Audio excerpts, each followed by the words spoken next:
In some neighborhoods across Lebanon, Syrians are being forced out.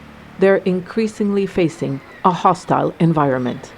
The government estimates there are up to 2 million Syrians in Lebanon, 1 in every 4 people. They're seen by many as a threat to jobs and the country's demographics.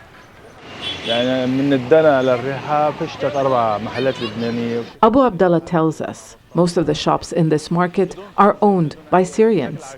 There's also anger at the authorities. They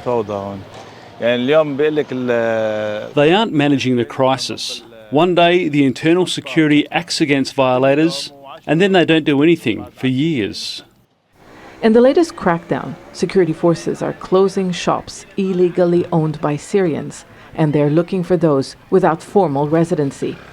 Nearly 70%, according to the United Nations, don't have the proper documents, in part because it's become difficult to obtain and expensive. Human rights groups are accusing Lebanese authorities of using discriminatory practices against Syrians to force them to return to their country.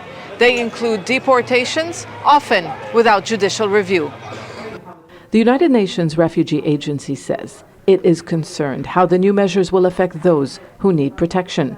It also believes the focus should be on improving living conditions in Syria to alleviate pressures on host countries. We will try to convey a message of renewed urgency to find solutions, durable solutions, with conditions in Syria that are going to allow for larger numbers of Syrians to return. The West insists on a political solution first. The government in Damascus is accused of leveraging refugees to extract concessions, like the lifting of international sanctions. All the while, Syrians have no rights in a country that has no laws on asylum seekers or refugees.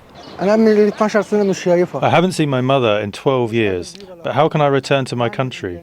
I'm wanted for not joining the military. I didn't want to fight my brothers. If I return now, I would be committing suicide. For many, there are few choices, but to live in the shadows. Zeina, Khodr, Jazeera, Beirut. Make sure to subscribe to our channel to get the latest news from Al Jazeera.